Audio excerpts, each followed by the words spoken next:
Sejam bem-vindos às Histórias que Encantam.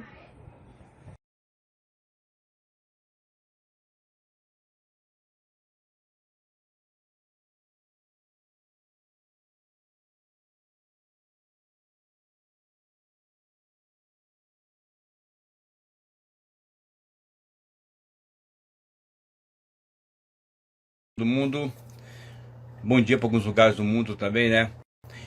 10 de abril de 2021, alto da pandemia que assola o mundo. Vamos conversar com o pessoal da capoeira antiga lá de Recife, a terra dos valentões, de Mônica Beltrão, de Mestre Mago, de todo aquele povo lá, de Nascimento Grande, né?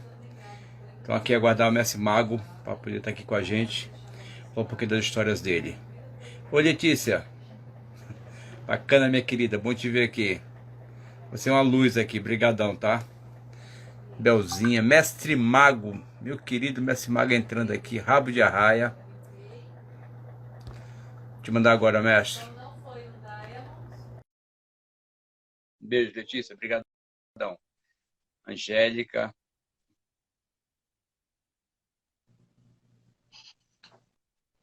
Mestre Mago! E aí, meu camarada, como é que tá? Melhorei agora te vendo, bacana? Que bom, beleza. Aí, tá cabelo curtinho, é? Corte e lockdown, Lockdown, né? aí já fica Pra pronto. live eu vou no podólogo. Passo a unha do pé pra ir pra live. Você É tá bem, isso meu aí, querido? tudo bom. Dentro do Bacana. Carol, possível, né? é, Atravessando essa pandemia aí, uma situação muito difícil, mas a gente é, tem que seguir, né? a gente tinha muita atividade antes dela e fala, pô, não tem tempo pra nada. A gente tá com tempo livre e estamos sobrecarregados de coisas. Como é que explica isso? O tempo acabou. É a reinvenção do dia a dia, né? Não pode parar, então tem que se reinventar. Tem que se reinventar. Mestre Tabosa tá aí, mestre Tabosa? Satisfação, uma honra o senhor estar aqui, mestre. Brigadão. E que maravilha, mestre Tabosa, figura muito querida, Grande muito importante na minha capoeira. trajetória também. Ah, de quem não, né? Até de quem não conhece ele.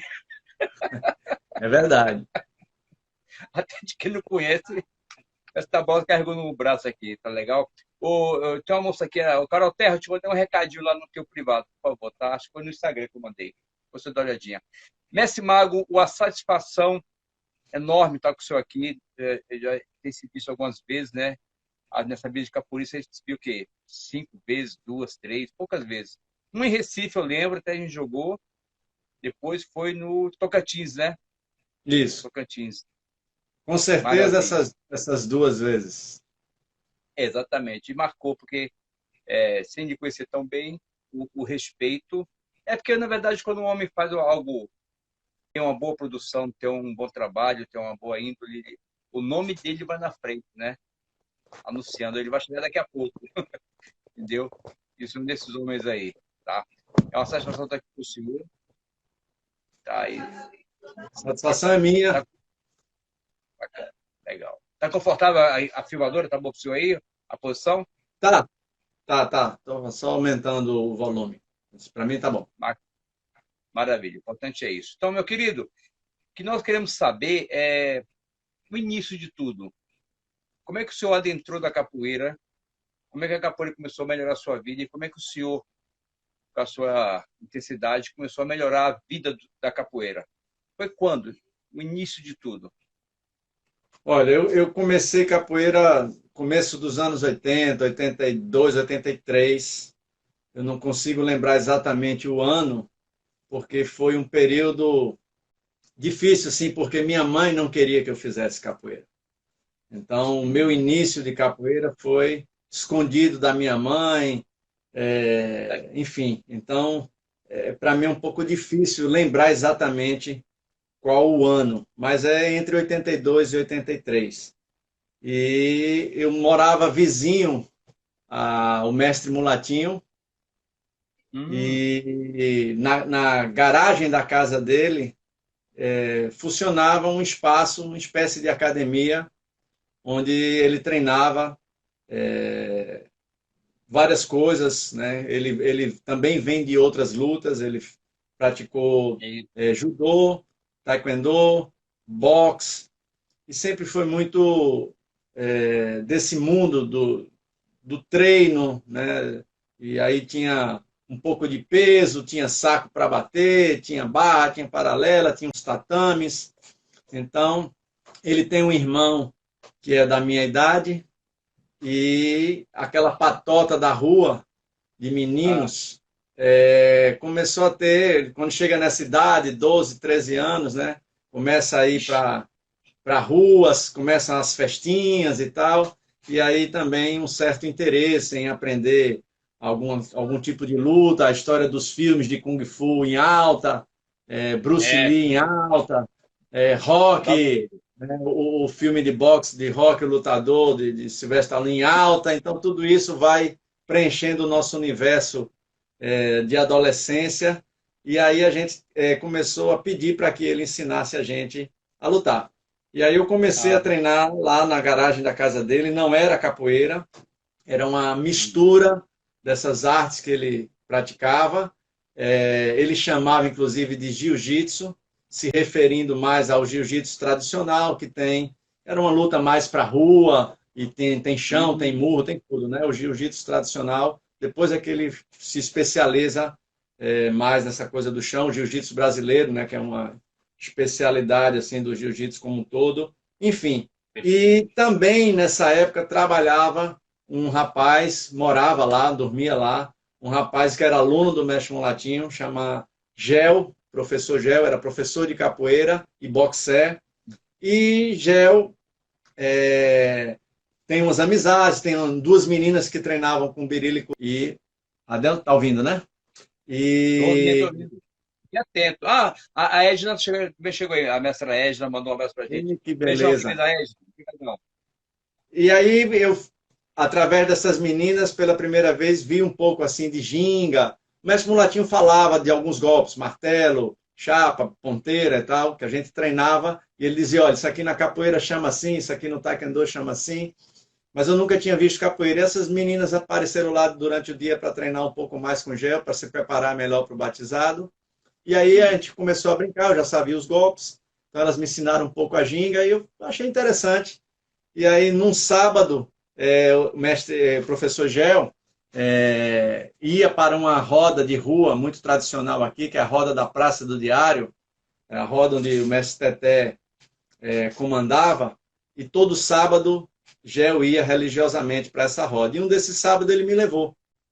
E eu nunca Ah, tinha visto capoeira, nada. E aí, quando eu bati o olho na roda, aí o besouro mordeu, e aí nunca mais eu quis saber de outra coisa que não fosse a capoeira. Continuei treinando com o mestre Mulatinho durante um tempo, passei a treinar paralelamente com o Gel, que ele também dava aula à noite, numa outra garagem, na casa vizinho a um prédio que ele trabalhava como vigia noturno. Então, antes dele pegar no trabalho, ele dava um treinamento para uma rapaziada da rua, e eu comecei a treinar capoeira com gel e com o mestre Mulatinho, essa mistura de luzes. Depois esse treino do mestre Mulatinho se desmanchou e eu continuei na capoeira, nunca mais parei. E aí, por volta de 87, eu fui, aí onde entra o mestre Tabosa na minha trajetória, eu fui atleta do GEBS, por Pernambuco, também. e em 87, 88 eu competi, em 87 no Mato Grosso do Sul, Campo Grande, em 88 no Maranhão. Em 89 eu fui assistente técnico, em 90 eu fui técnico, em 94 eu fui secretário da competição organizando, porque foi aqui em Recife. Em É. 95 o Jefferson acabou, mas aí teve o primeiro Jogos da Juventude na Paraíba e eu também organizei os jogos lá. Então, tive uma trajetória longa dentro do GEBS e aí muita amizade com essa velha guarda, tanto da Bahia, como o mestre Tabosa aí de Brasília, o mestre Gato do Rio de Janeiro. Foi uma experiência que mudou minha vida e também foi o ano que eu comecei a dar aula. Comecei a dar aula muito cedo, com 17 anos, em outubro de Legal. 87. E Fantástico. também nunca parei. São 30, agora vai fazer 34 anos ministrando aula de capoeira ininterruptamente.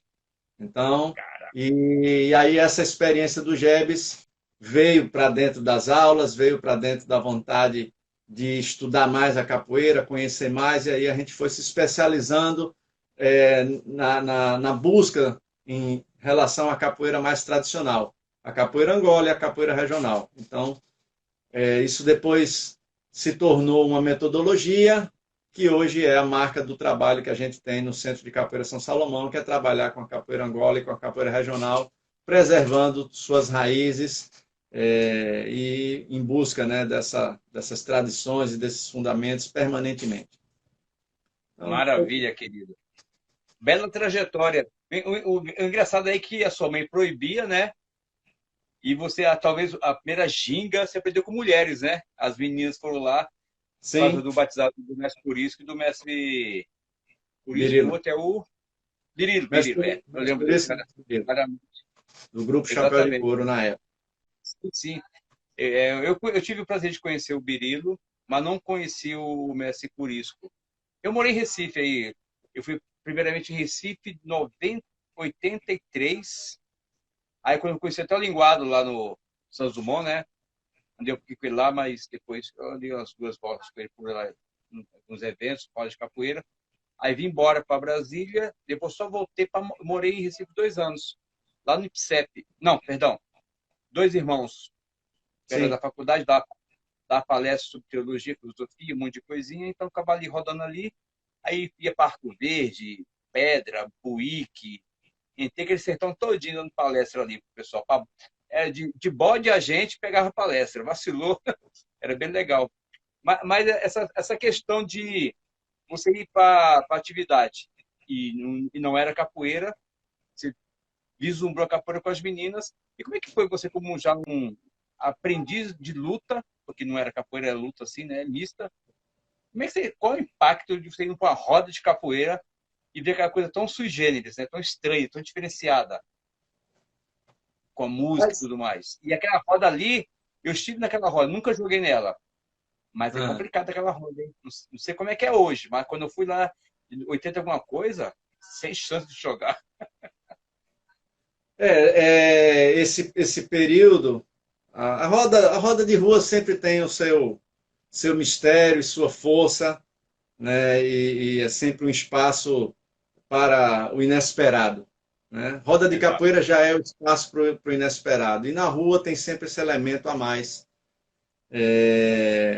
Mas eu ia acompanhado com o Gel, que era um capoeirista experiente, conhecido, considerado, Sim. e também estava sob a proteção de ser criança, né? Então, É.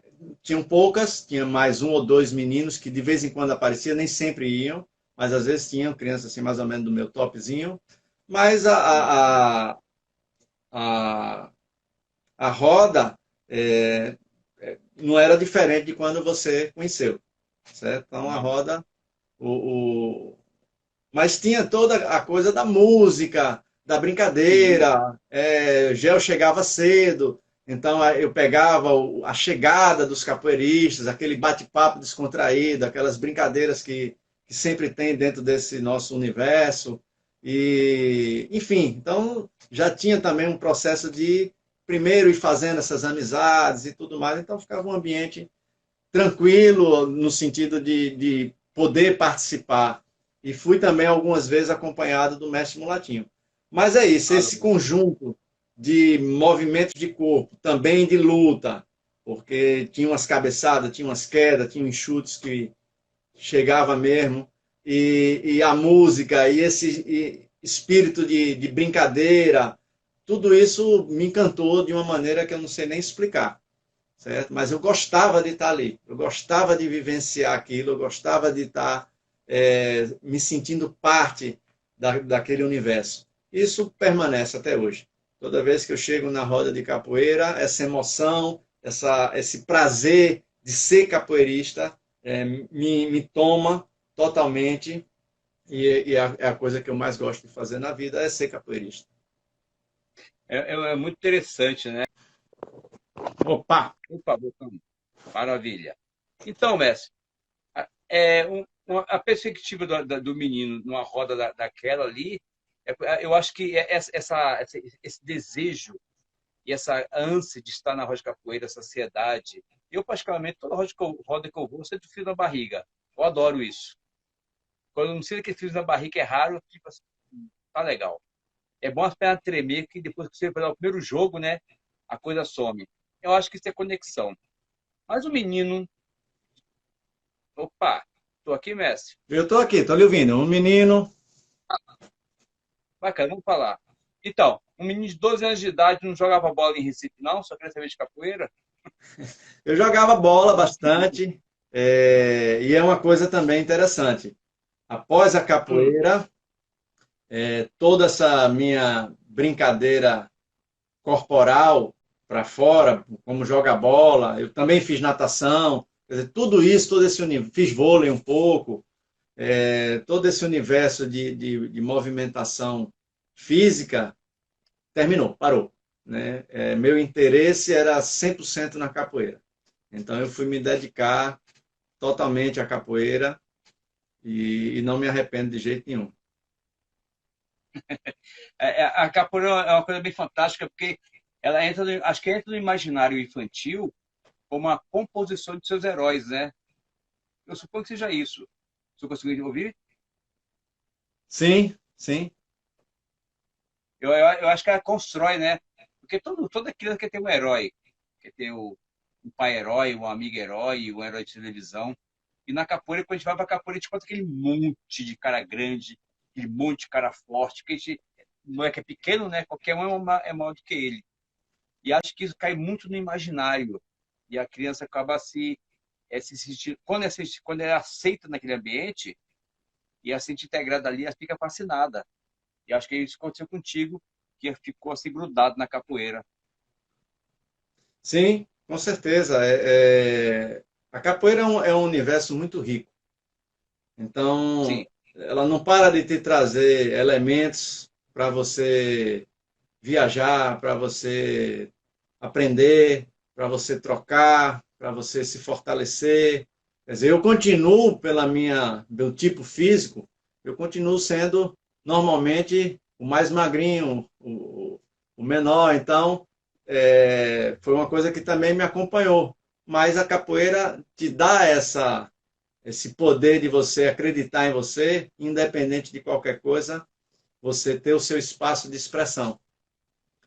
Então, para exatamente. mim, para mim foi muito bom, né, ter começado assim cedo, ter começado dentro desse universo de uma roda bem quente, e ter sido recebido com cuidado, porque é isso. Né?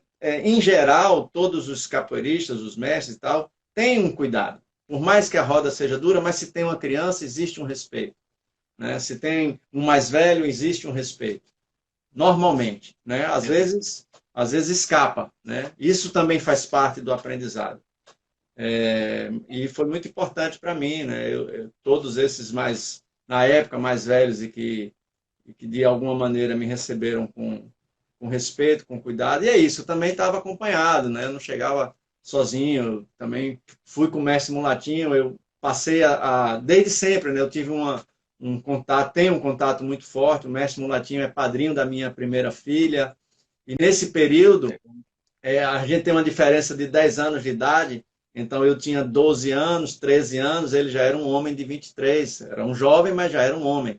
Né? Então, um cara muito Sim. forte, etc e tal, muito considerado aqui em Recife.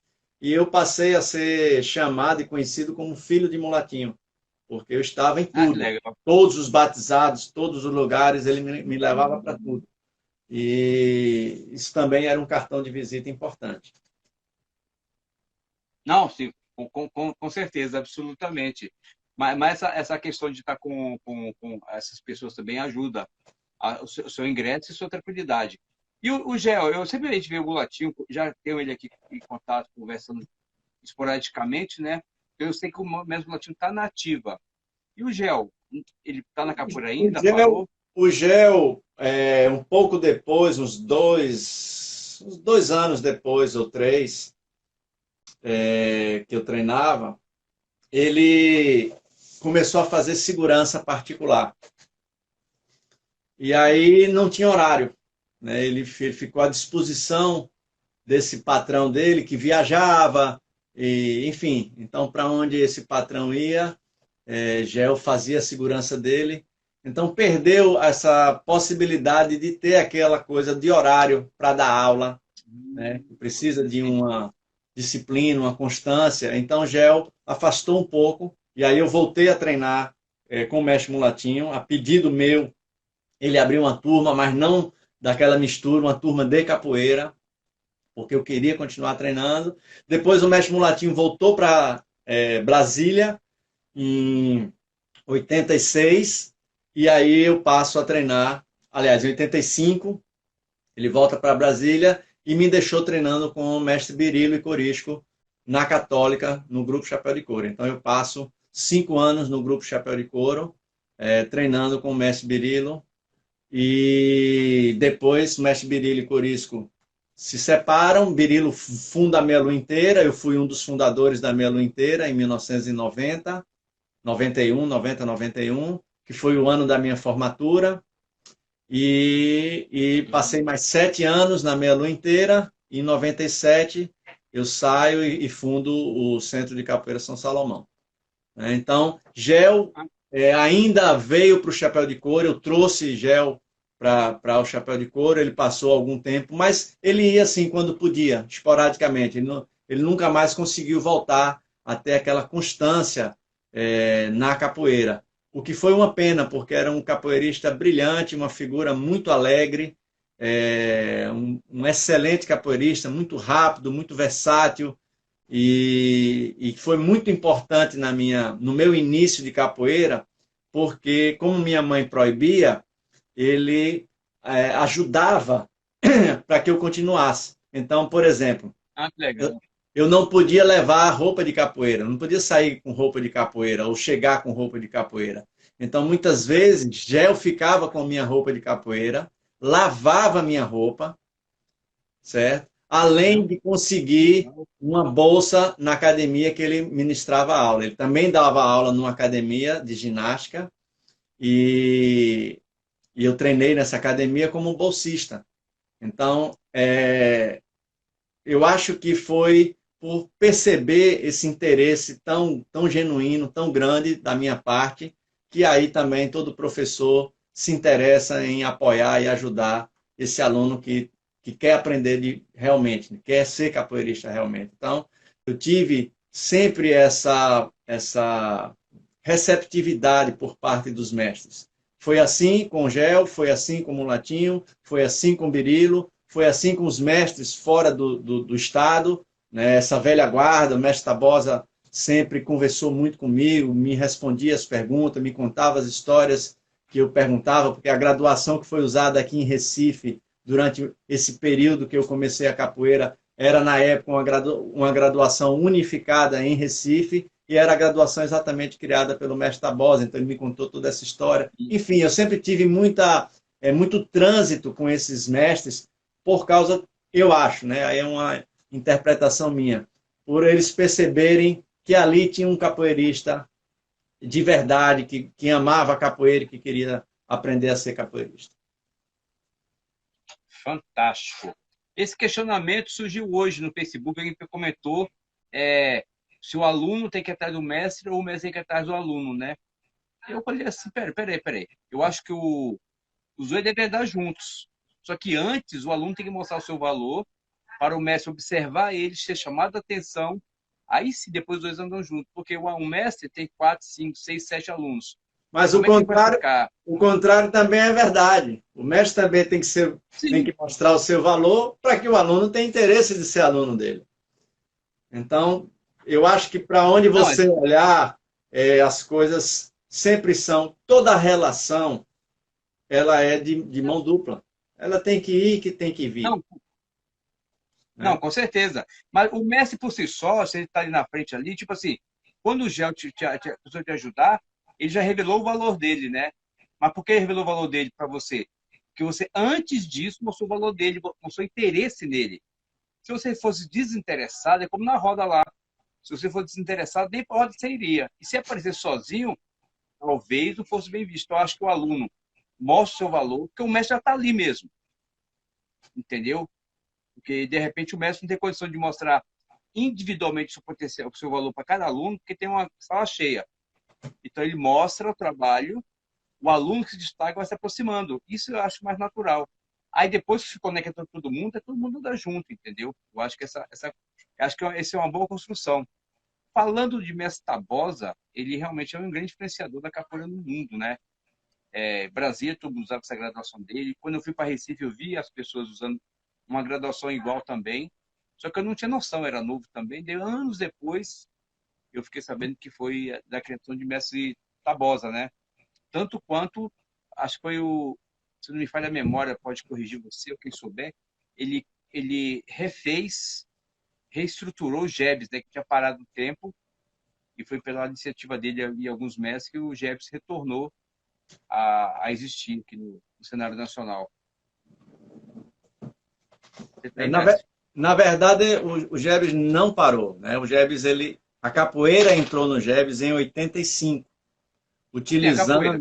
utilizando aquele regulamento da federação antigo, né? Que era que eu também competi por ele, né? Que era um regulamento de pontuação objetiva, queda valia 3 pontos, chute acertado valia 1 ponto, expulsão do círculo, né? Que era demarcado no chão, valia 2 pontos. Então essa foi a regra que valeu em 85.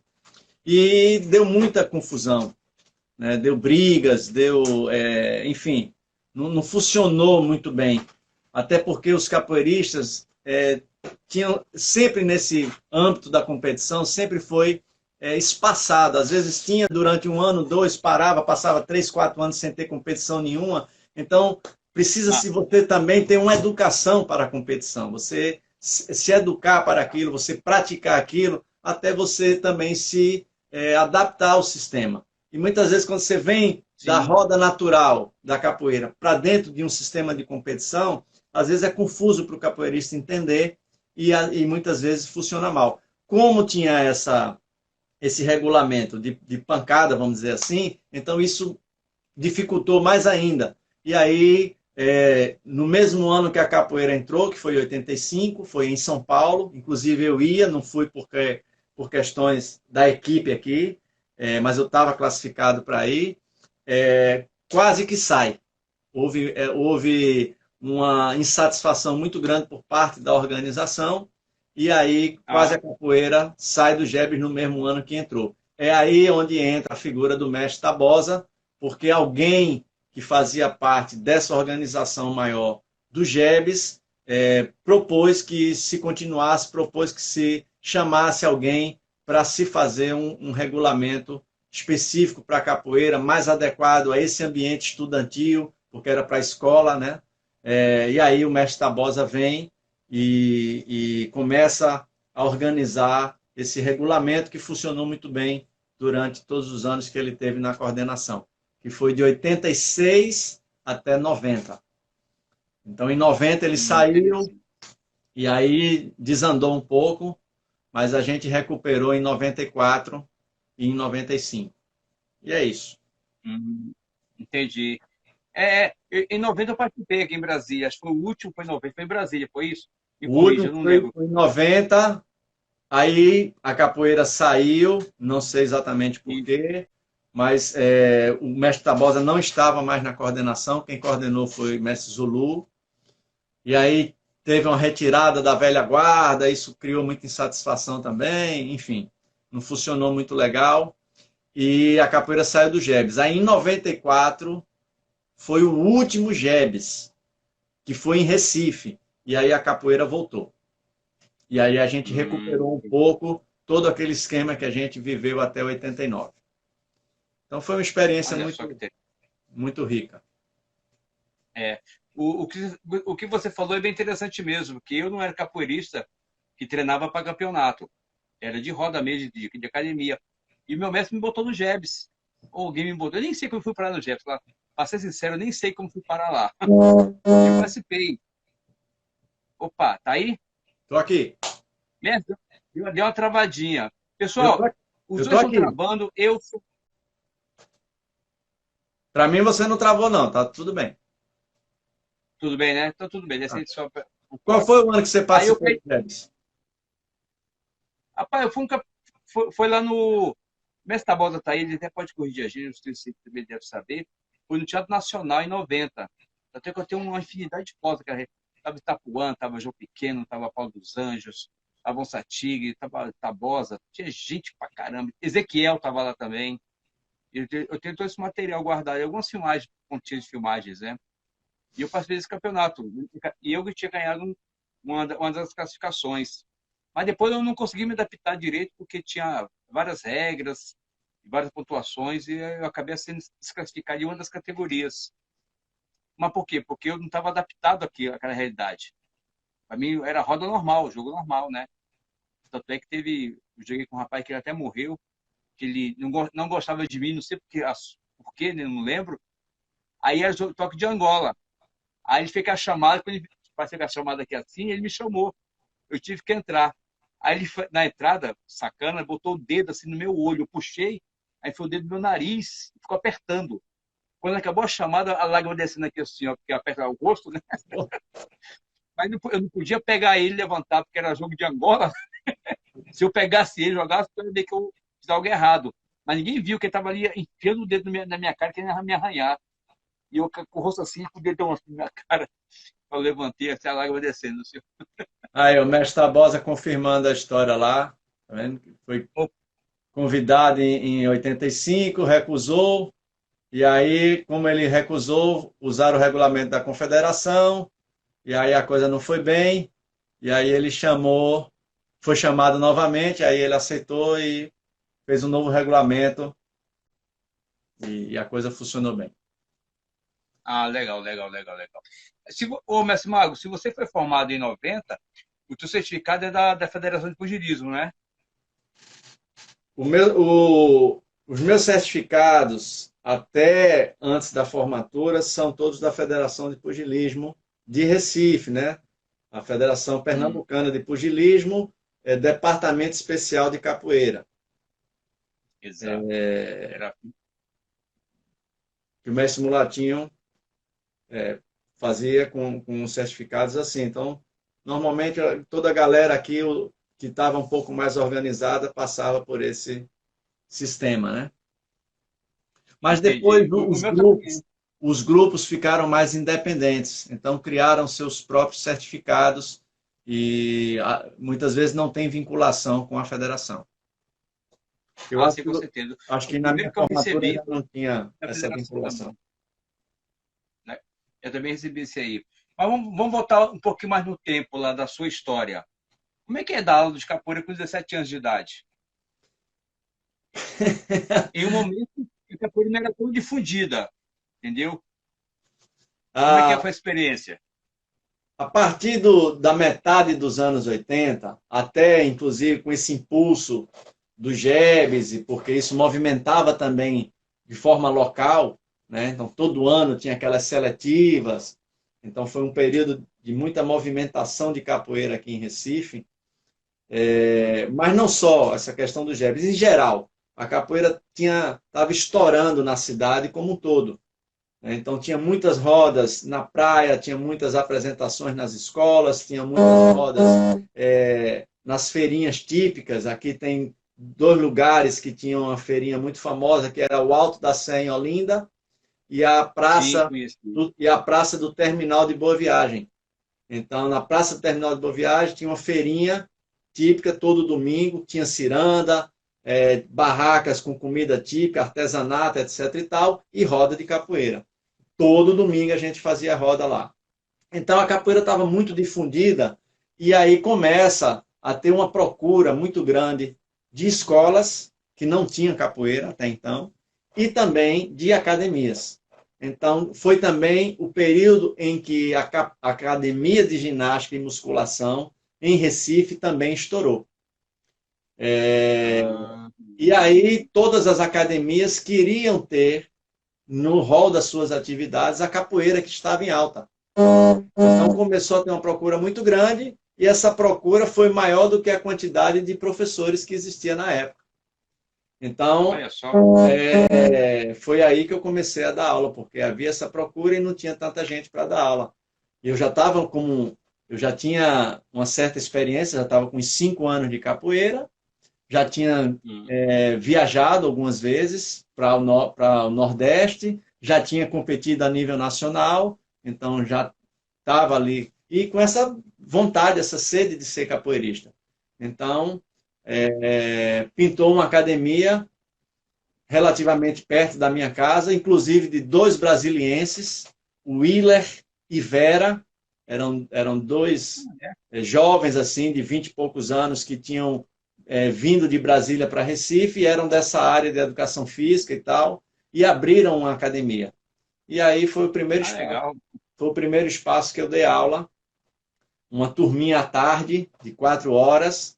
Então veio uma meninada assim, era mais adolescente, e de 12, 13, 14 anos, e eu com 17. E ali eu comecei a minha carreira de professor de capoeira, que nunca mais parou. Eu já às vezes ajudava, né, os professores nas aulas, quando chegava alguém mais novo. Então, essas experiências de você aprender e ensinar, e isso está sempre dentro da capoeira também, desde que você começa, isso vai te ajudando. E não sei, não foi nada programado, né? Foi uma necessidade de um momento histórico da capoeira e que eu embarquei e que deu certo. Né? Estou aqui Que até hoje. maravilha. Foi a Que única maravilha. atividade que eu desenvolvi na minha vida. Né? Eu nunca fiz outra coisa que não ser professor de capoeira. Nós somos dois. O interessante é que a idade de 15 até os 18 anos de idade, mais ou menos, a idade que a pessoa tá vulnerável, né? Vulnerável a qualquer tipo de atração. Drogas, e outras coisas, violência, tudo mais lá. E a capoeira, pelo jeito, ela te deu estrutura emocional e lastro para você realmente se estabilizar e se manter com integridade, né? Moral, integridade, capacidade de ter um ideal de vida e conseguir se estabilizar como uma pessoa saudável. Em que a capoeira te ajudou bastante nisso aí? Por quê? Era suas aulas mesmo, a capoeira em si, o ensinar também ajudava, né? Várias coisas, né? Eu sempre acredito que a gente é resultado de um conjunto de elementos.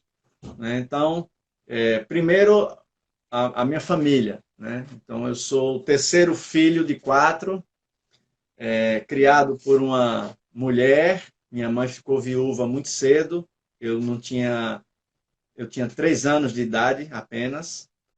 E essa mulher, de uma personalidade fortíssima, caráter fortíssimo, e isso é uma estrutura muito grande que te acompanha a vida inteira.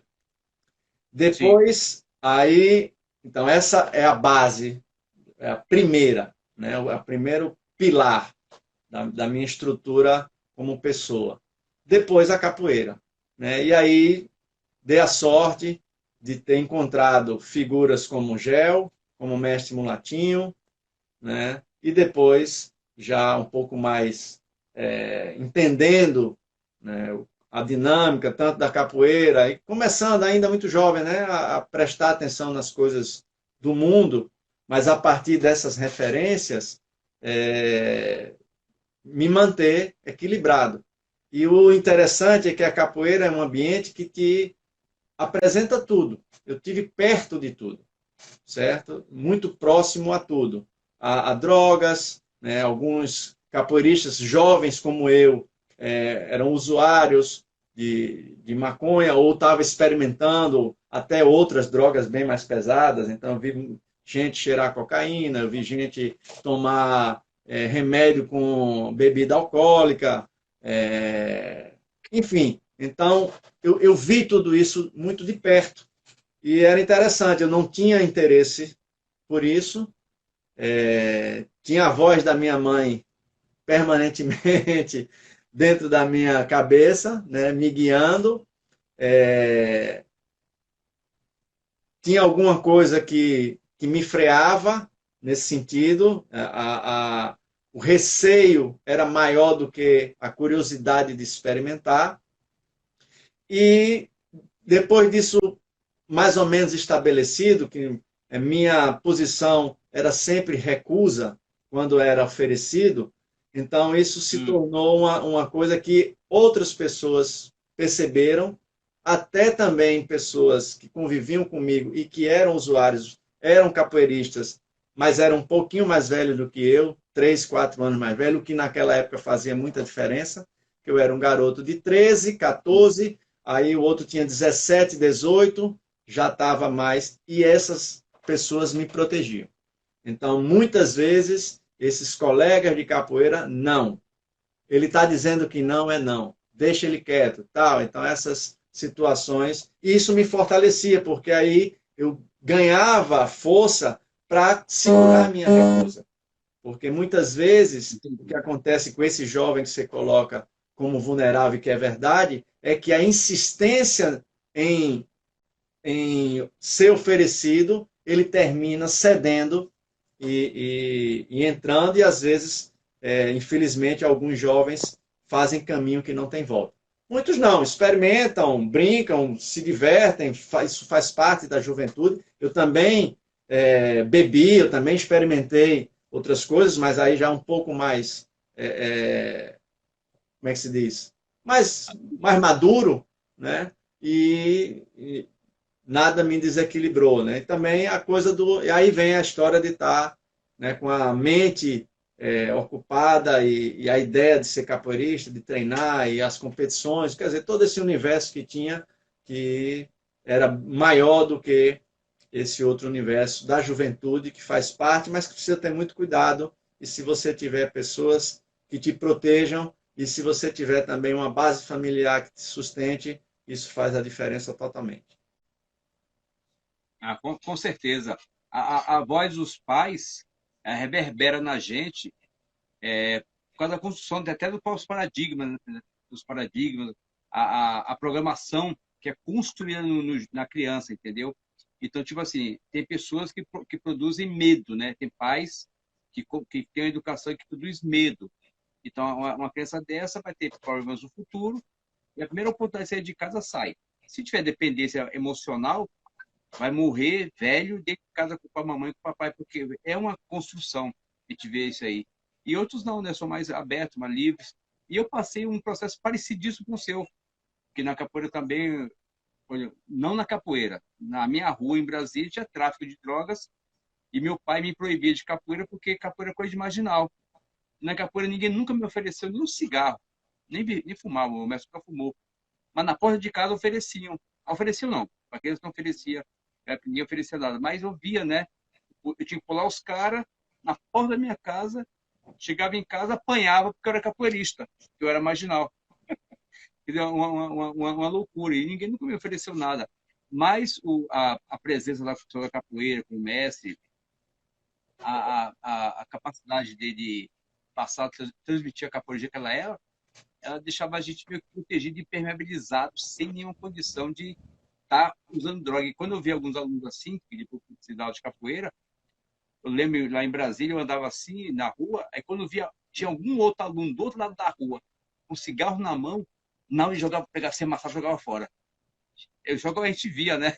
Achava muito engraçado. Eu era novo também, tinha 20 e poucos anos de idade, e o cara. Por quê? Porque ele achava ruim. Eu nunca proibi. Mas por eu não fumar, eles não podiam fumar também. E por meu mestre não fumar, eu não conheci nenhum mestre que fumava. Tabosa, Adilson, se usavam, se fumavam, não vi, mas acho que não fumava. Mas o Tabosa, que era um atleta, né? O Barto também, meu mestre, mestre Adilson, não conheci ninguém. Mas isso vai construindo da gente uma forma de ver o mundo, incorporado com o quê? Com a capoeira. Mestre Mago, Pois não. lá em Recife, lá em Tocantins, quando eu fui dar aquele curso lá com o pessoal do Cego e o Asa Delta, o mestre Povo de Ouro tá aí, mestre Quisito tá aí, tinha uma galera aí de Brasília, tá? Pois é, Obrigado, pessoal. todos muito queridos, até porque o Latinho tem uma passagem por Brasília importante, né? Por dois entre Deu uma 70. falhada, mestre, falhou. Oi. O Mulatinho teve uma passagem por Brasília importante, né? Deu uma falhada. Em dois momentos. Um entre 75 e 79 e outro em 86 até 89, mais ou menos. Então, nessa segunda passagem dele por Brasília, eu fui, inclusive, saindo do GEBS em 87, que foi em Campo Grande, eu desmembrei a passagem, fui para Brasília e passei as férias com o Mestre Mulatinho. Fiz isso 2 vezes, fiz em 89. E aí, nessas férias... Mas, Mago, lá em Foi na... Tocantins, quando eu estive lá, a gente se encontrou lá em Tocantins, no evento do Cego, eu dei um curso lá e depois você foi fazer uma introdução a alguma coisinha. E eu percebi que você começou a montar um berimbau, você ficou assim, que eu percebi mais de 1 hora para afinar o berimbau. Por que tanto esmero? Qual o significado de tanto esmero? Não deu. Só o final. Por que o quê? A pergunta. Tanto esmero em afinar o berimbau.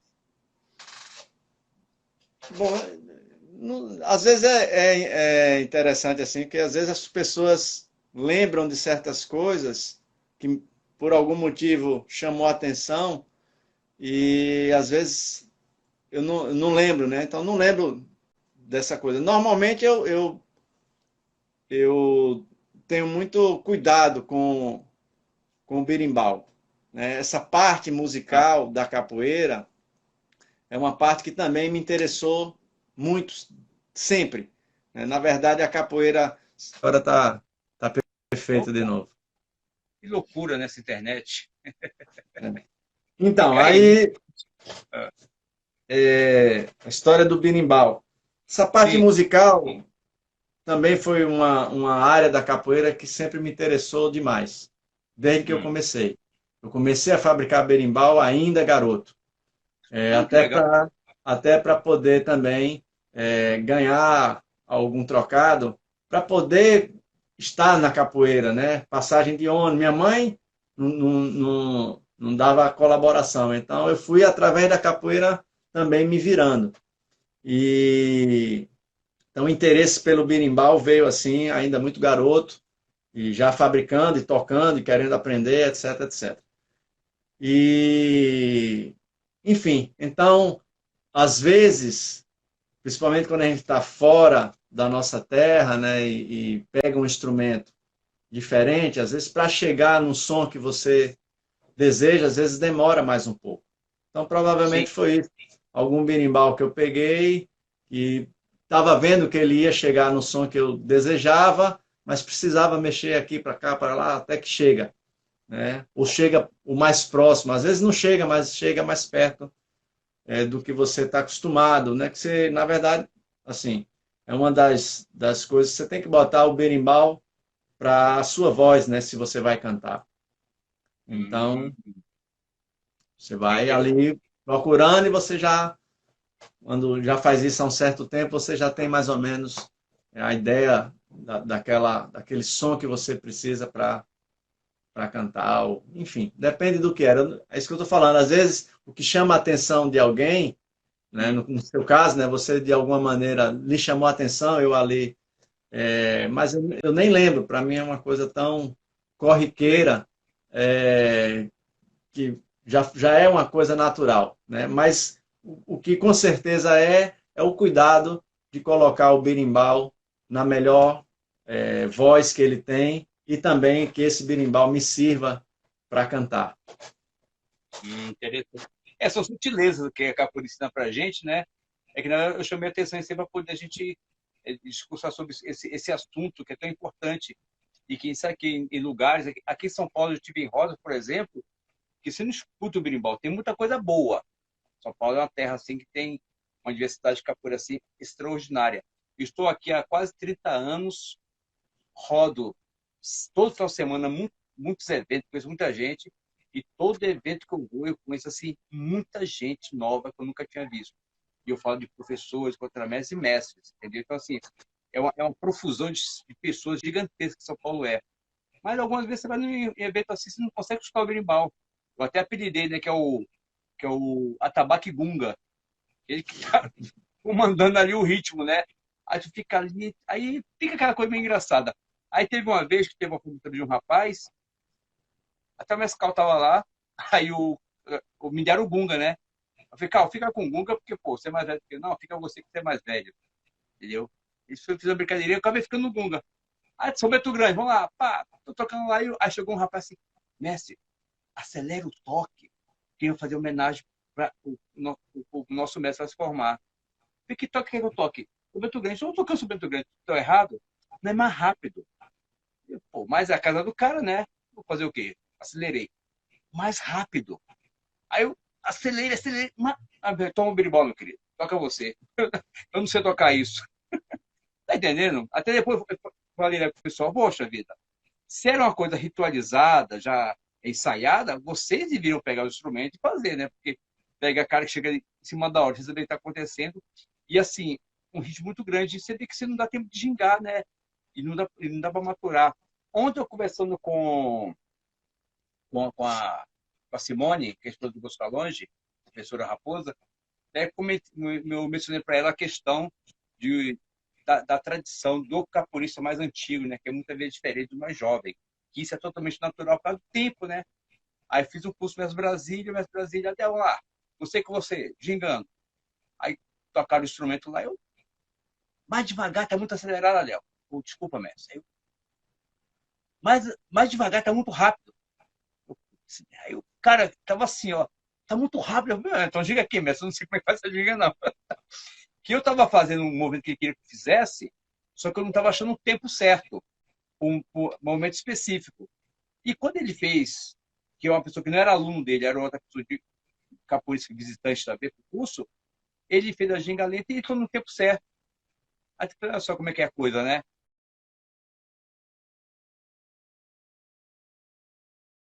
Essa loucura da velocidade, ser mais rápido. Opa, travou? Foi. Descongelou. Congelou, mas descongelou. É a internet. Então, acontecem essas discrepâncias, né? Porque acho que é importante a gente estar sempre conectado com mais antigos, para tirar deles e aprender com eles algumas coisinhas que a gente não percebe, que está com muita velocidade, está muito apressado, acaba perdendo. O toque e o jogo são esses conceitos. Com certeza. Para mim, essa relação com os mais velhos, no meu caso, sempre aconteceu, porque eu comecei criança, então todo mundo era mais velho, né? É Então, mesmo. as minhas referências primeiras já era assim, mas era todo mundo aqui em Recife muito jovem. Todo mundo era muito jovem. Então, primeira vez que eu vi, de fato, pessoas mais velhas de capoeira e de idade foi no Gebs. Né? Então, quando eu fui para o Gebs, aí estava lá o mestre João Pequeno, tinha, na época, ia fazer 70 anos. Então, veja, um garoto de 16 e um senhor de 70 anos. Né? O mestre Paulo dos Anjos tinha 51. O mestre Itapuã tinha 40, certo? 40 anos. Então, a diferença aí sim era muito grande. Né? E isso é um impacto. Né? E eu acho que esses mais velhos trazem realmente um segredo da capoeira, esse ritmo da capoeira, esse tempo, né? Quando você fala, às vezes não é a velocidade com que você está fazendo o movimento, mas essa velocidade dentro do ritmo, no tempo do ritmo. Então, esses mestres têm o tempo do movimento. Ele está lento, mas ele lhe pega porque ele entra no tempo certo. Né? Então, o mestre Brasília, por exemplo, que eu só tive o privilégio de me aproximar de uns 5 anos para cá, mas aí a gente, graças a Deus, construiu uma amizade muito legal. Hoje eu posso considerar o mestre Brasília também como uma pessoa próxima, um grande amigo da capoeira, né? E é um mestre nisso, né? É uma pessoa dificílima de jogar, porque ele tem exatamente esse timing do movimento, o tempo do jogo. Então, mesmo que ele está se movimentando com toda aquela elegância que às vezes parece estar sendo lento, mas ele vai te pegar porque ele está dentro do tempo do movimento. Então, são coisas que só esses mais velhos, com a experiência, com a estrada que tem, né, com a vivência que tem, são capazes de nos mostrar. Legal. Eu passei por uma experiência engraçada, que eu podia conviver com ele lá em Brasília, né? Não sei se você experimentou isso, o Mestre Pombo de Ouro. Aí eu tive a sorte de ele me permitir andar com ele desde moleque novo também. Aí, pô, vai lá no Cruzeiro, lá no ciclo operário do Cruzeiro. Até a gente foi filmagem do Papoeira que eu fiz, né? Que eu lancei o livro. Vou mostrar aqui o livro, ó. Esse livro aqui saiu de lá. Eu ia lançar esse ano, agora a pandemia não deixou. Tem todo o roteiro, Papoeira, Mestre Satigre, Mestre J. Bamberg, tá todo mundo lá. Com a homenagem que a gente fez para os mestres, foi lindo o evento. Tá tudo em livro e tá no DVD também, entendeu? Nossa. Aí o que acontece? Foi muito, muito bom esse material. Aí eu fui lá, né? Pô, vai lá, eu fui lá. Quando eu cheguei lá, ele me olhou assim, quem é você? Pô, mestre, me chamou aqui, quem é você? Só Delma. Aluno de quem? Mestre Barco. Minha Barco qual capoeira? Né? Que a época era Angola e regional, né? Mas eu só falava regional, né? Que nunca foi Angola, na verdade. Só tinha nome. Aí, regional. Ah, é? Então faço coisa desse bimbo aí. A minha sorte é que eu treinava isso, né? Mas, tipo assim, na pressão, sai tudo emocionalmente. E faz tempo, era moleque. Aí, deu muito errado, ele corrigiu lá, tá bom. Aí eu peguei um macete, aí comecei a levar algumas pessoas lá. Mas justamente para criar essa emboscada dos caras, né? Pô, vamos ali, mas vamos lá. Chegava lá, quem é você? Ah, aluno de quem? A faz regional? Sequência. Eu não sei, todo mundo faz regional. Eu me divertia, rapaz. A galera falava, o pessoal falava, nossa, um pouco. Por dia tem me falado, cara, eu não sabia, meu. Eu sei que o Mestre Pombo de Ouro andou por aí um tempo em Recife. Como é que era a presença dele aqui com vocês? Sim, o Mestre Pombo de Ouro também participou do GEBS, né? A gente se conheceu lá. Depois houve um trabalho que foi desenvolvido aqui em Recife como o projeto piloto, que era o de plantação, chamava-se Capoeira na Escola. E aí o Mestre Pombo de Ouro participou, ministrando oficinas, e depois a gente trouxe ele também para ministrar oficinas dentro do nosso trabalho. Também é um outro que se tornou um amigo, né, uma pessoa próxima, uma figura muito querida também por todos nós aqui em Recife, e especialmente da gente do nosso grupo, né, que ele já teve a oportunidade de vir muitas vezes. Quando eu comecei o trabalho nesse novo espaço que a gente tem, que é lá na Várzea, acho que não tinha completado um ano que eu estava lá ainda. Eu passei 20 anos no Pina. Ah, o E Pina, aí sei. saí de lá, da Galeria Joana d'Arc, e a gente foi para um espaço, num casarão na Várzea. Aí a gente construiu um barracão de capoeira e tá lá. E aí, tô lá dando aula, quando eu olho assim, na entrada do espaço, tá Mestre Pombo de Ouro, de cantinho assim, do nada. Apareceu do nada. Tinha vindo para as bandas de cá, não sei se para Maceió, para alguma coisa, não era nem Recife, mas aí fez questão de vir aqui para me visitar, para conhecer esse espaço novo.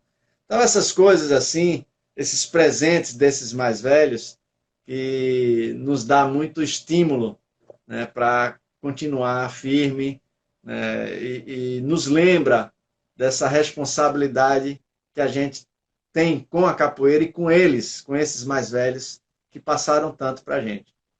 Então, eu sou muito privilegiado, porque, como eu lhe disse antes, eu sempre tive muita abertura, muita receptividade desses mais velhos, né? E devo tudo que eu sou como capoeirista a eles, né? Então, tem assim muitos mestres, graças a Deus, desse grupo da velha guarda, que me acolheram e me ensinaram muitíssimo, né? E foram exemplos para mim, né?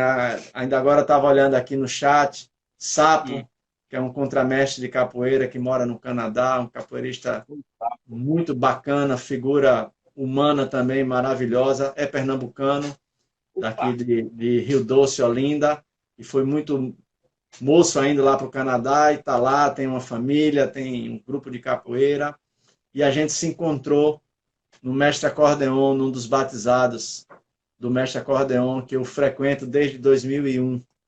Fazem 20 anos que eu vou a praticamente todos os batizados do Mestre lá na Califórnia.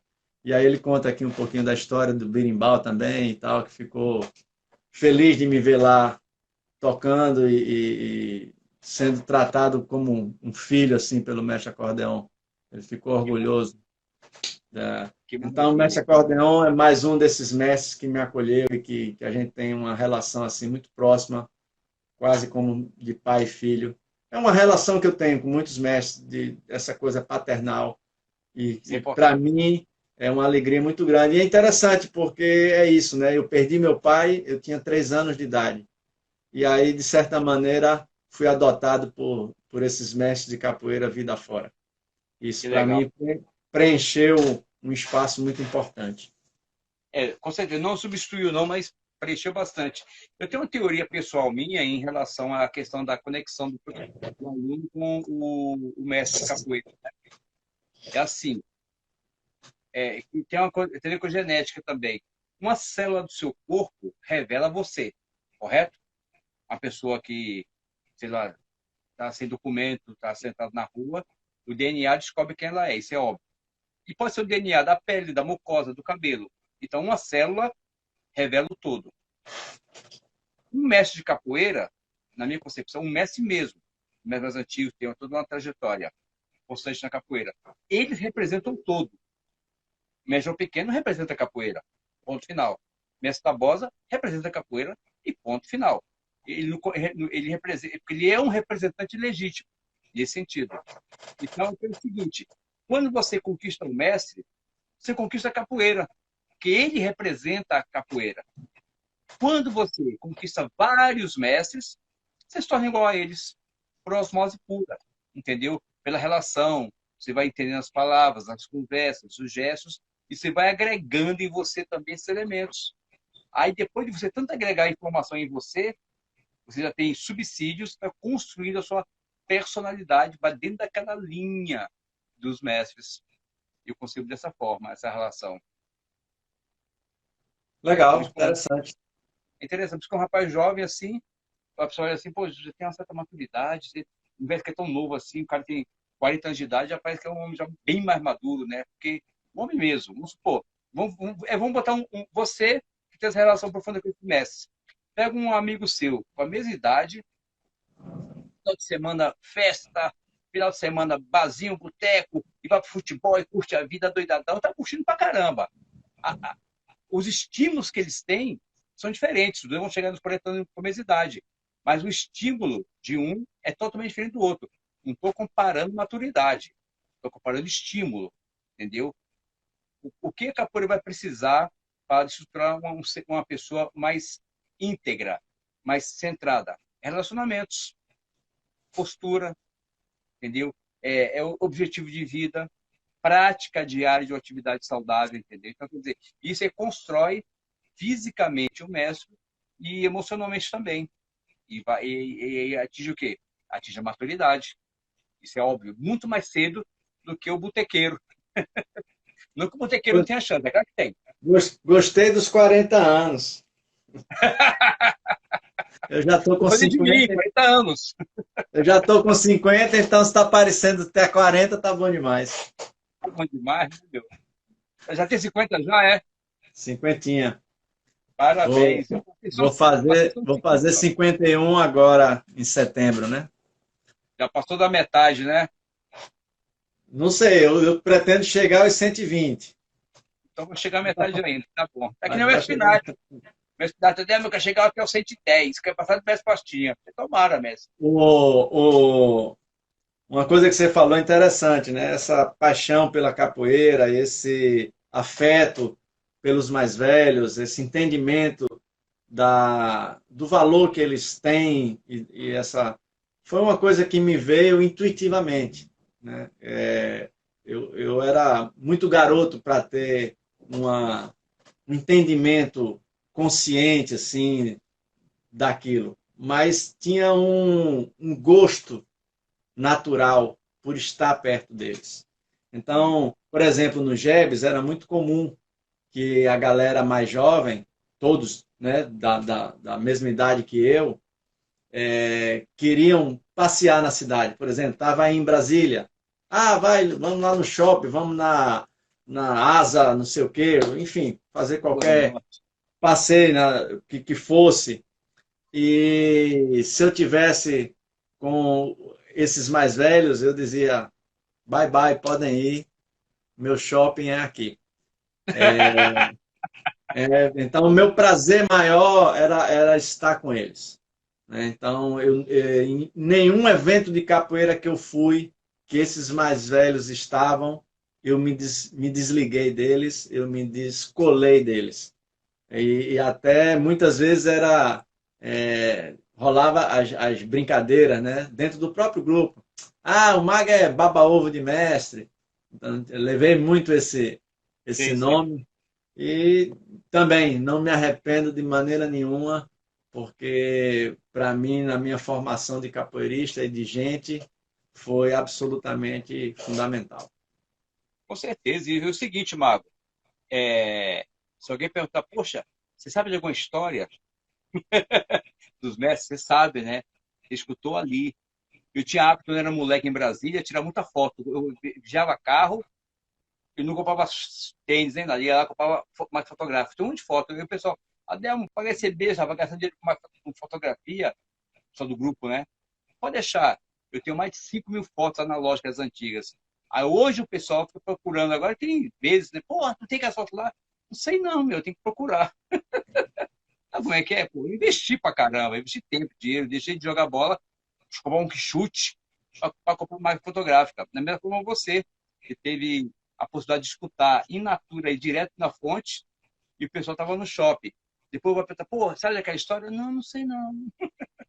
Algumas coisas acontecem assim, né? Tu conta, né? Vai e fala com a pessoa, mas, pô, você recebeu ali diretamente. Mas me explica uma coisa, Mago, por que São Salomão? São Salomão vem de uma dessas relações com os mais velhos, né? Então, em 96, eu fui para Bahia, eu com a mestra Bel, que é minha esposa, né? O mestre Birilo, nós fomos de carro para participar da celebração do título de doutor honoris causa do mestre Bimba, que foi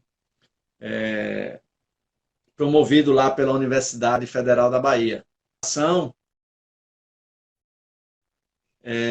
Houve um evento de capoeira. Então, teve palestras, teve oficina, teve rodas e teve a titulação.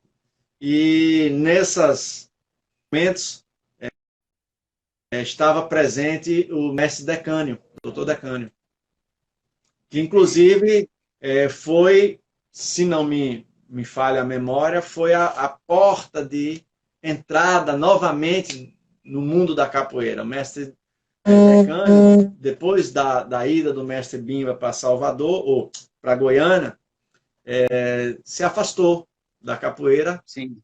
né? Não só pelo motivo do mestre Bimba ter ido embora, mas principalmente por isso, mas também pela profissão de médico. E, enfim, e ficou, né, 20 anos, pouco mais de 20 anos, meio que afastado da capoeira. E aí, exatamente nesse período, foi o período que ele retornou. E aí, através do mestre Tapuã, que eu já tinha muita amizade, né, desde a época do Jebs, a gente pôde ter esse contato também próximo com o Dr. Decânio. E ali também nasceu uma grande amizade. E aí, toda aquela informação que o mestre Decânio estava trazendo e que se materializou também em alguns livros, né, são 4 livros que o mestre publicou, falando em capoeira, herança do mestre Bimba, herança do mestre Pastinha e os manuscritos do mestre Pastinha. Depois alguns outros textos. Mas esses 4 livros, eles foram quase que simultaneamente publicados, eles fazem uma coleção que o mestre Decânio chamava de Coleção São Salomão. E aí, em torno dessa história de São Salomão, contando como era a importância desse símbolo para os capoeiristas, a importância desse símbolo para a capoeira regional, a importância desse símbolo, né, dentro da história da cultura negra no Brasil. E, enfim, toda essa história também me encantou. Então, quando a gente saiu da Melo Inteira e fundou a Capoeira São Salomão, o Centro de Capoeira São Salomão, todas essas conversas com o Dr. Decânio, que estavam ali muito próximas, muitas coisas que eu conversei com ele fortaleciam todo um trabalho que eu já tinha desenvolvido numa década que você participou, que foi a década de 90, foi a década que a capoeira mais acelerou, foi a década que a capoeira mais saltou, mais se agarrou, e para mim a década que ela mais se distanciou dela mesma. Eu estava exatamente nessa década fazendo o percurso de volta. E eu tive, em alguns momentos, eu tive uma impressão de que eu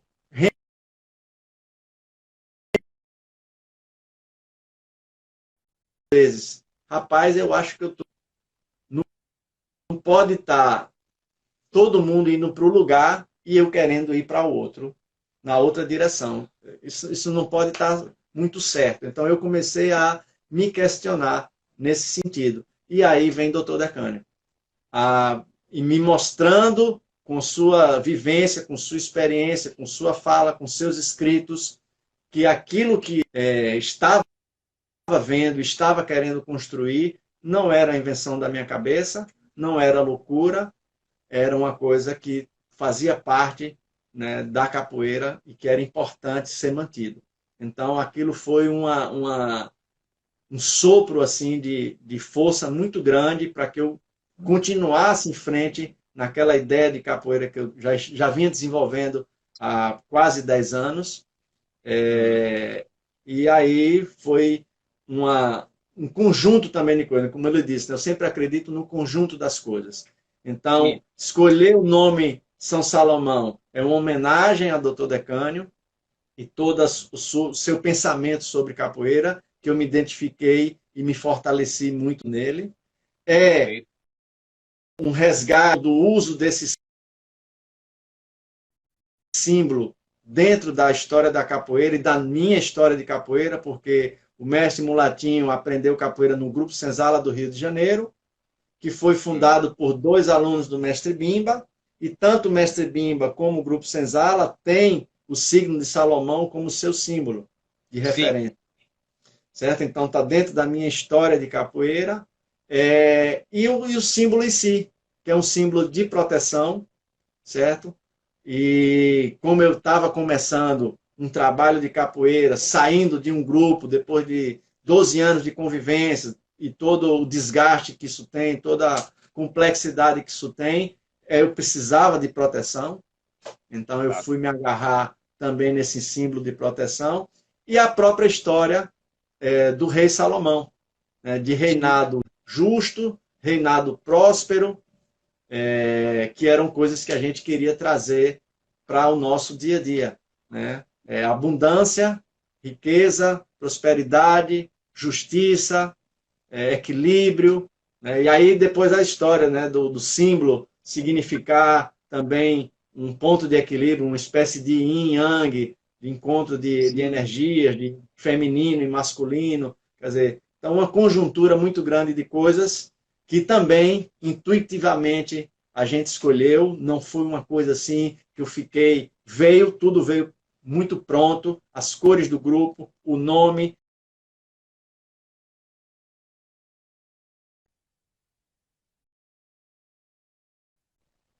Interessante. Eu acredito muito no chamado, entendeu? E quando a pessoa é chamada, imediatamente a pessoa vai para o deserto. Ou para o deserto físico, ou para o deserto interno. Esse deserto, ele começa a reconstruir uma nova visão de mundo. baseado no que ele já faz. Então, com certeza, isso aconteceu com você. Você estava andando contra a maré, mas por quê? Você estava no seu deserto. Você não estava se identificando com nada. Mas você só, eu acredito, é minha concepção, minha análise, que você só conseguiu chegar nessa conexão e atingiu esse chamado por causa das suas ligações antigas. Porque o quê? Foi construir em você uma forma de pensar, uma forma de ver e uma concepção de mundo.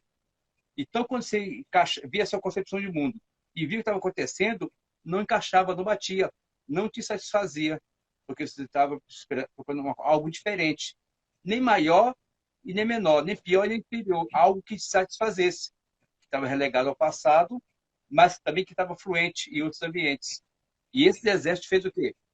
Te levar para o Mesdecânio, um ambiente fora da sua cidade, um lugar diferente, e onde você encontrou uma verdade maior, onde você se apoiou. Então, o deserto, você pode ver, Jesus, Buda, Gandhi, Martin Luther, todos foram para o deserto. Ou para o deserto físico, ou para o deserto interno. Para poder o quê? Se reconstruírem, ressignificar a vida deles, para poder o quê? Trazer uma missão maior, para dar para as pessoas alguma coisa diferenciada. Exatamente o que aconteceu com você, baseado no que eu suponho. Muito interessante. Exatamente foi isso. Mestre Mago, eu preciso fazer 5 perguntas para o senhor. Depois eu faço as minhas considerações finais e depois o senhor encerra a live, porque ela é sua. Pode ser? Com certeza. Estou à sua disposição. Maravilha, Mestre Mago. Mestre Mago, o que é a capoeira? A capoeira, essa é a pergunta mais difícil, né, para capoeirista, né? Você sabe disso. Eu vou para aprender ela, cara. Eu pergunto para ver se eu aprendo. Rapaz, a capoeira, para mim, tem sido exatamente esse exercício de vida, né?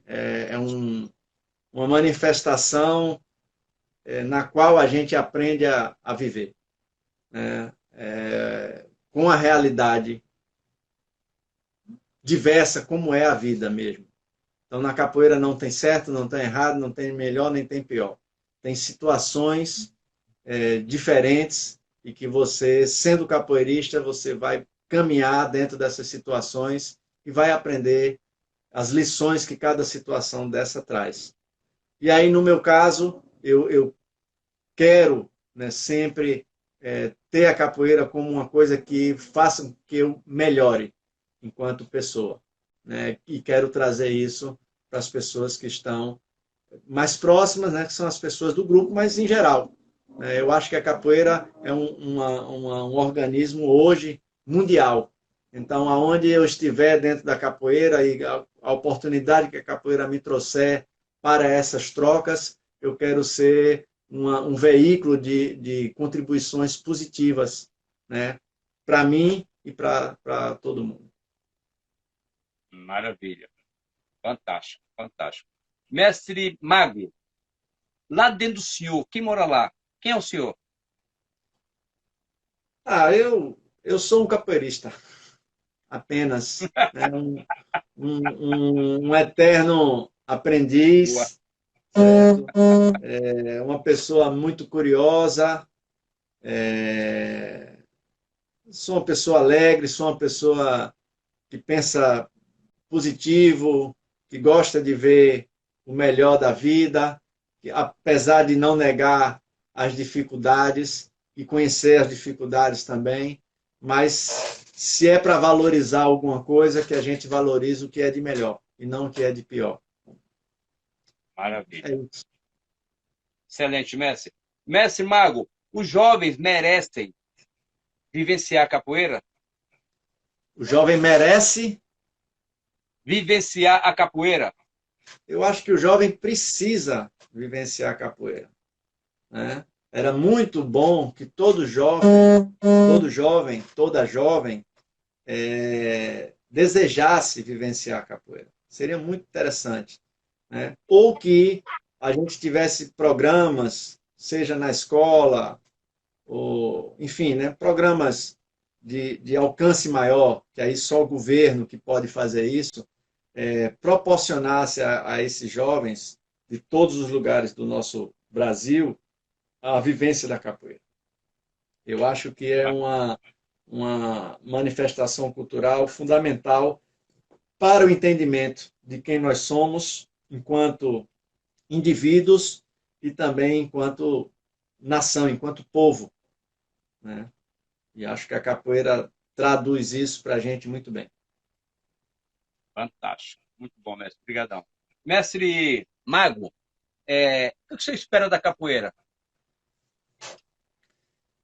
Eu não sei. Eu fico mais preocupado com o que a capoeira espera de mim. Deveras. Porque eu, como eu falei, né? Comecei capoeira lá atrás, criança, sem saber nem o que era nada, nem a vida, nem nada. E a capoeira me trouxe mais do que tudo. Todos os lugares que eu fui, todas as pessoas que eu conheci, a minha família hoje, minha mulher, minhas filhas, tudo vieram através da capoeira.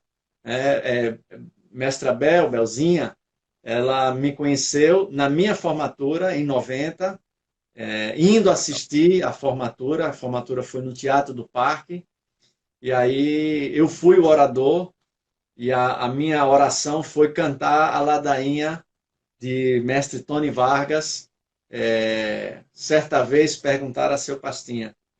Maravilha. E por causa dessa cantiga e esse momento, de alguma maneira ela teve interesse em me conhecer, então ela que veio para mim, ela que me abordou para me conhecer, e nós estamos juntos há 32 anos. Né? Parabéns. E, enfim, então eu não esperava nada e a capoeira me trouxe mais do que tudo. Então, minha preocupação é hoje o que a capoeira espera de mim, o que é que eu posso fazer pela capoeira e pelos capoeiristas. Maravilha. E essa é justamente a última pergunta. O que o senhor pode fazer pela capoeira, mestre Mago? O que eu posso fazer pela capoeira é o que eu tenho tentado fazer, que é ser o melhor que eu posso, em todos os sentidos. Né? Ser o melhor mestre, ser o melhor aluno, ser o melhor camarada de convívio, amigo, ser o melhor que eu posso ser, né? Tentar trazer de mim o melhor. Nem sempre a gente consegue, mas eu tenho tentado fazer isso com verdade. E muitas vezes dá certo. Né? Muitas vezes a gente acerta, e isso é muito bom. E quando a gente erra, serve também para a gente aprender e consertar e fazer de novo e fazer melhor. Então, Exatamente. eu nunca errei querendo errar. Né? E procuro também aprender com meus erros, estar atento a aprender com meus erros. Isso tudo falando assim é muito simples e fácil. Né? Na verdade, é até simples, mas não é fácil. Muitas vezes a nossa vaidade, o nosso egoísmo nos esconde, né, a realidade. A gente mesmo não consegue enxergar. E às vezes não é por maldade, às vezes é por fraqueza ainda, né, essas coisas que todo ser humano tem, que é egoísmo, que é orgulho, e isso tudo nos impede, às vezes, de ver quando a gente erra e nos impede de consertar. Mas é uma busca, né? É uma busca genuína, uma busca que eu procuro estar atento e disciplinado para conseguir alcançar. Maravilha, mestre. Meu entendimento é o seguinte: você não sabe fazer, faça. Erre. Faz adaptações. Erre várias vezes, uma vez em cada situação. Assim você vai expandir o conhecimento. Meu querido mestre Mago, o senhor também trouxe para mim outra impressão interessante, como eu tive com o Sapeba e alguns outros jovens mestres de capoeira. A maturidade nem sempre precisa de tempo, porque a experiência que você teve, como foi intensas, acelerou o seu processo de maturação como capoeirista, como mestre de capoeira, tá? Agradeço a sua participação, muito obrigado por abrir sua história para a gente, ensinar tantos conceitos importantíssimos como capoeirista, como ser humano, como pai, como cidadão, tá? Muito obrigado. A live é sua, pode encerrar do jeito que o senhor achar melhor. Adelmo, é sempre muito prazeroso a gente conversar daquilo que a gente gosta. Né? Então, Sim, eu amo a capoeira e para mim é um prazer sempre conversar sobre capoeira, revisitar essas memórias, refazer esse caminho, é sempre uma viagem muito gostosa de fazer, né? Então, agradecer o convite, agradecer a oportunidade, agradecer a todas as pessoas que se fizeram presente aqui. Eu vi, né, chegar assim, infelizmente não dá tempo da gente falar, né, mas eu vi aí o mestre Vito, vi o mestre Pombo de Ouro, mestre Tabosa, mestra Edna, mestre Maxwell, que também é de Brasília, Sapo, que está lá no Canadá, alguns alunos meus, mestre Aranha, que é do nosso grupo, está lá na Itália, o professor Baixinho, que é daqui de Recife, Mutante, que é uma menina também de Brasília, que eu conheci lá em Siribinha, figura muito, muito maravilhosa. Quem mais que eu vi? Lilu, poxa, tanta gente querida, né? Mônica Beltrão, muita gente querida, assim, então agradecer o carinho, algumas pessoas colocaram mensagens aqui carinhosas e tudo mais, tudo isso nos fortalece, nos alegra e é um prazer, né? Um prazer imenso realmente participar e contar um pouco da nossa história e estar aqui, né, dividindo um espaço com a galera da capoeira, uma galera realmente querida. Então, um obrigado aí para todo mundo, um forte abraço, que todo mundo continue se cuidando, né, que a gente esteja muito atento a essa pandemia, não está brincadeira, cada vez mais chegando próximo, né, porque quando você vai alcançando esse número que já chegou, né, sempre tem alguém que você conhece, né? Então, aqui em Recife, agora, uma mestra daqui, a Aninha, a gente soube que ela contraiu a Covid, chegou a ser internada na UTI, graças a Deus não precisou entubar, mas está se recuperando bem, continue, graças a Deus, vamos rezar para que ela continue nesse processo de recuperação. Mas é isso, gente, é um momento que a gente precisa ter muito cuidado, se preservar, se cuidar e estar atento também, né, a quem está do nosso lado, quem está precisando de alguma coisa, e também tentar fortalecer a capoeira ainda mais como uma comunidade, né, que tem, exato, e como comunidade ganha um poder de ação muito grande. Então, a gente sozinho não consegue fazer muita coisa, mas se a gente agir em grupos, se a gente agir em comunidade, a gente tem um poder muito grande. Então, que a capoeira se enxergue, né, como essa comunidade e também amadureça ainda mais, fortaleça ainda mais esses trabalhos comunitários. É isso. Muito obrigado, mestre Adelmo, e estamos aqui, qualquer coisa é só chamar. Amigo, muito obrigado, pessoal. Brigadaço, se cuidem. Escute o que o mestre Mago falou, se cuidem, tá? Mestre, brigadão pela força, um abraço, fica com Deus. Paz e prosperidade para você e sua família, tá? Um abraço, mestre. Tchau. Valeu, tchau.